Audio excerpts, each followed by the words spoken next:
Cuéntanos cómo es un proceso de tratamiento en la clínica. Generalmente acude el paciente, la mayoría de las veces, en cierto grado de crisis. Es decir, la gente no llega en forma preventiva de que, pues he pensado en quitarme la vida y a lo mejor creo que tengo que revisar algunas cosas. No, no lo hace así.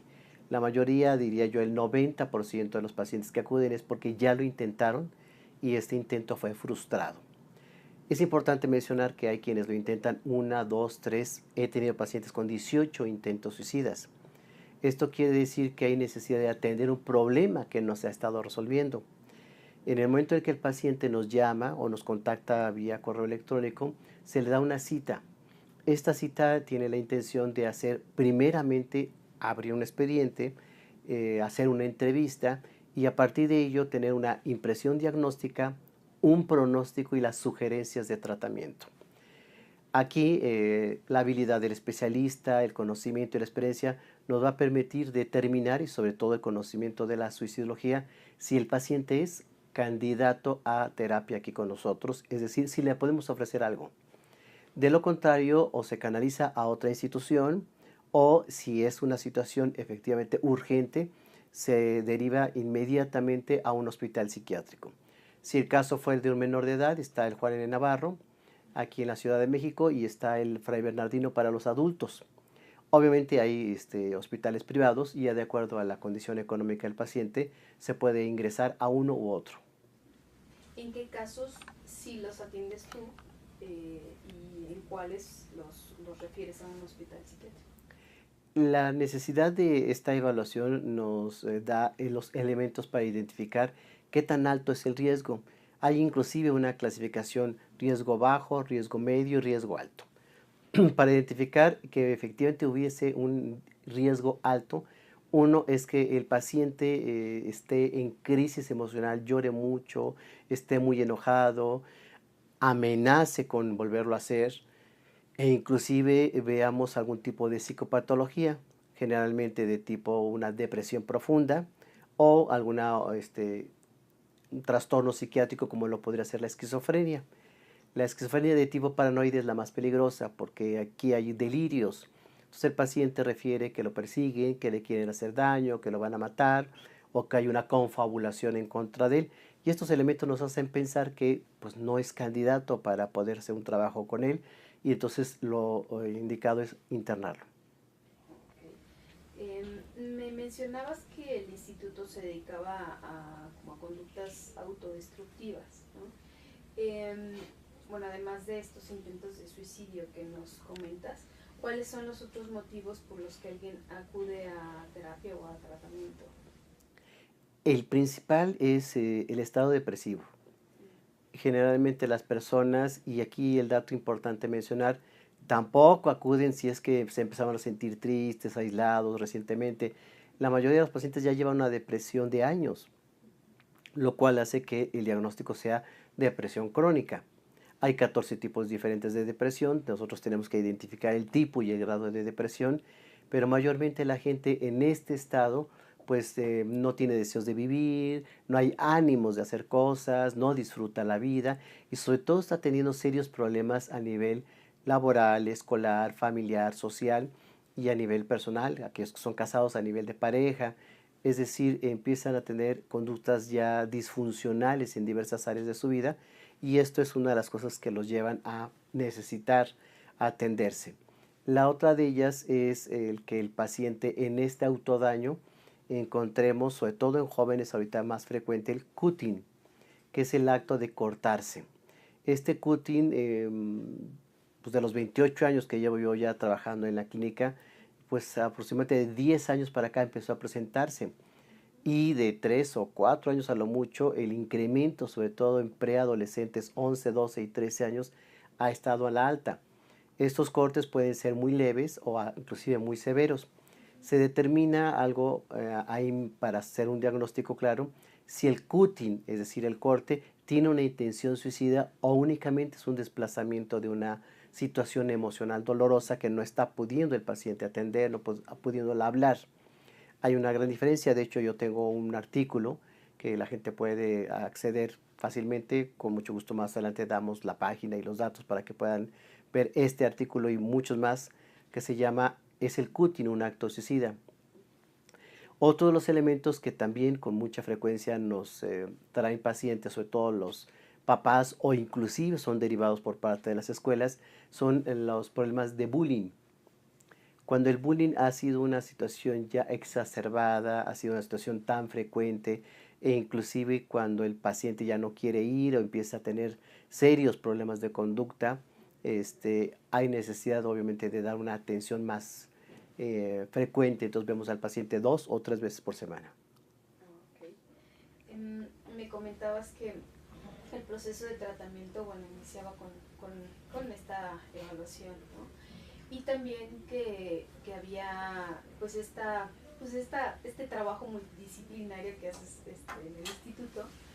¿Podrías contar cómo se da, ¿no?, ya el desarrollo de un tratamiento una vez que ya haces el diagnóstico y el nivel de riesgo? O sea, y cómo es que utilizas como esta multidisciplina. Sí, voy a poner un ejemplo, es decir, llega un chico de 16 años que intentó quitarse la vida tomando pastillas y pues refiere que no va bien en la escuela, que la novia lo cortó, que se pelea con los papás, que se siente feo, es decir, una serie de circunstancias que decimos que es como los ingredientes del pastel para estar deprimido, ¿no? Entonces yo lo canalizo con el psiquiatra. El psiquiatra determina a través igualmente de una entrevista y de una valoración y mis indicaciones que le comparto, si es que es candidato también a que se le dé algún tipo de medicamento que se les llaman los reguladores del estado de ánimo. El psiquiatra que tenemos afortunadamente es alguien con 30 años de experiencia, es una persona que es suicidóloga, entonces eso permite también identificar en qué momento sí es o no adecuado. Y aquí el dato sobresaliente importante que sí me gustaría rescatar es que la mayoría de los psiquiatras que no son suicidólogos recetan medicamentos y la siguiente ocasión que el paciente decide quitarse la vida lo hace con esos medicamentos que le recetaron. Sí, sí es impresionante, por ello requerimos identificar el riesgo en el paciente, cómo va a manejar esta situación del medicamento. Se necesita toda una explicación de la importancia del medicamento y que lo controle un adulto, porque la mayoría, sí, te dijo el doctor que te tomaras, pues tómatelos 3 en la mañana, 2 en la tarde o 1 en la noche, como se ha indicado, ¿no? Entonces, esto es de riesgo para el paciente, es como si se hubiera querido matar con una pistola y le des una pistola. Ahí está esa cuestión de riesgo. Posteriormente a la atención psiquiátrica, que el psiquiatra los ve esporádicamente, no es tan frecuente como lo hacemos nosotros ya aquí en una psicoterapia, la familia queda muy lastimada, muy preocupada y sobre todo no sabe qué hacer y qué no hacer. Es decir, hay necesidad de un apoyo familiar, mucho de orientación pedagógica, pero la ventaja aquí los terapeutas familiares, que también son suicidólogos, es que pueden dentro de la familia identificar roles, dinámicas y las ganancias secundarias por esta acción suicida. Retomando el ejemplo del chico de 16 años, que fue un caso de un paciente, pues obviamente la familia, si el chico quería ir a una fiesta, pues sí, sí, vete, ¿no? Pedía prestado el coche, sí, sí, tómalo. No quería ir a la escuela, no, pues está triste, no, que no vaya. Se vuelven condescendientes con un gran miedo de que cualquier frustración, límite que le otorguen a este menor pueda provocar el acto suicida. Entonces, si me explico, la dinámica familiar también se trastoca y hay modificaciones no sanos, pero muy actuados desde el miedo. Entonces, el terapeuta familiar tiene que explicar a los familiares cuáles son las circunstancias que deben de identificar, reconocer y que independientemente de la acción suicida, pues la educación y la disciplina continúan. ¿Ok? En algunas otras ocasiones requerimos todo un trabajo tanatológico. Estoy hablando ya de un caso diferente. ¿De qué te menciono? Un caso de un suicidio consumado. Cuando ya se dio el acto suicida, la familia pasa por un duelo y los especialistas en el trabajo de duelo son los tanatólogos, que en nuestro caso tenemos el plus que son tanatólogos y suicidólogos. Hacen un trabajo de acompañamiento, comprensión del duelo, identificación de etapas y sobre todo esta labor de identificar que no se convierta en un duelo patológico y procesar el duelo mismo, acompañando a la familia en una forma adecuada y sana a través mucho de acompañamiento, terapia, lecturas, los mandan al cine, si me explico, se buscan muchas herramientas para dar este apoyo adecuado. Y de esta forma, pues integramos el psicoterapeuta, el psiquiatra, terapeuta familiar y tanatólogo cuando lo requieren. No todos los casos requieren todos los servicios. Eso lo vamos identificando no solo en la entrevista, sino inclusive durante el proceso. ¿Y tú personalmente, a qué te dedicas en todo este proceso? O sea, ¿qué Función hago. Soy psicoterapeuta. Es psicoterapeuta. Así es, Individual, de familia. mi formación es psicoterapeuta individual. En algunas ocasiones he tomado cursos como terapeuta grupal. Hay necesidad, y esto lo vamos haciendo por etapas, en donde cuando el paciente ya tiene una fase primaria resuelta, es decir, la de la crisis, se le puede canalizar a nuestros grupos. Tenemos grupos de apoyo psicológico en personas en riesgo suicida.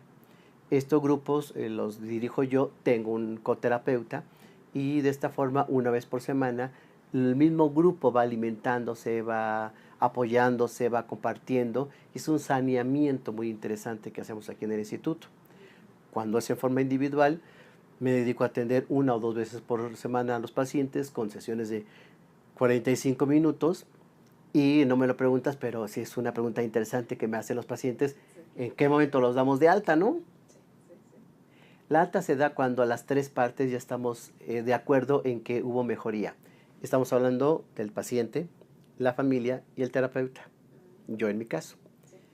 Para que estos 3 elementos se pongan de acuerdo, yo tengo sesiones individuales con el paciente y 1 vez por mes con los familiares.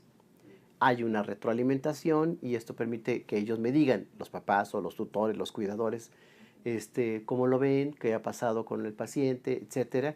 Y entonces ya nos acordamos que si los síntomas ya se dieron, si hay un proyecto de vida, mejoró y encontramos un alivio en el paciente, se le da de alta. Tiempos. La gente me dice, ¿cuánto va a durar? Esto es bien difícil. Necesitamos identificar muchos elementos. 1, qué tan grave es la patología. 2, las condiciones y los recursos del paciente. 3, y muy importante, y aquí lo voy a subrayar, el compromiso del paciente y la familia, o lo que técnicamente llamamos adherencia al tratamiento. Cuéntanos un caso especial que se te venga a la mente de una persona que haya superado algún problema con el suicidio a partir de tu trabajo, o sea, el antes y el después. Con mucho gusto. Uno de los casos que me gusta compartir, porque fue un caso exitoso, y no porque así lo haya sido, sino porque ha sido una labor de equipo cuando el paciente, la familia y el trabajo que hacemos se armó bien, se construyó en forma sana y adecuada, se tienen casos de éxito, ¿no? Aquí quiero recalcar que de los 5 años que llevamos atendiendo pacientes, ninguno se nos ha suicidado. Esto quiere decir que estamos teniendo éxito y pudimos hacer una investigación interna a ver qué estábamos haciendo bien. Lo que estamos haciendo bien es precisamente tener un equipo multidisciplinario. 2, especializarnos, es decir, no trabajar sin conocimiento de causa. Y 3, aquí lo importante, la actualización de nosotros mismos como profesionistas y ofrecer al paciente todos los recursos a mano y no arriesgarlo en ningún sentido, ¿no? Si requiere internamiento, terapia, lo que necesite. Entonces el caso que les comparto es un caso que le voy a llamar Juan Manuel. Juan Manuel llamó mucho la atención porque la mamá me escucha en un programa de radio hablando precisamente sobre el fenómeno del suicidio y la incidencia en jóvenes, que ya se convirtió en la segunda causa de muerte. Y la mamá me explica que su hijo se había aventado de un 5.º piso. Prácticamente aventarse un 5.º piso es un alto porcentaje de muerte. Sin embargo, el chico no murió. Quedó polifracturado. Estuvo 1 año en el hospital de rehabilitación. Se le hicieron 17 operaciones a lo largo de ese año. Y estuvo en rehabilitación física porque se tuvo nuevamente que enseñarle a caminar, a ir al baño, a vestirse. Es decir, hubo una lesión severa. Esto ocurre cuando el chico tiene 14 años después de un año de estar en el hospital,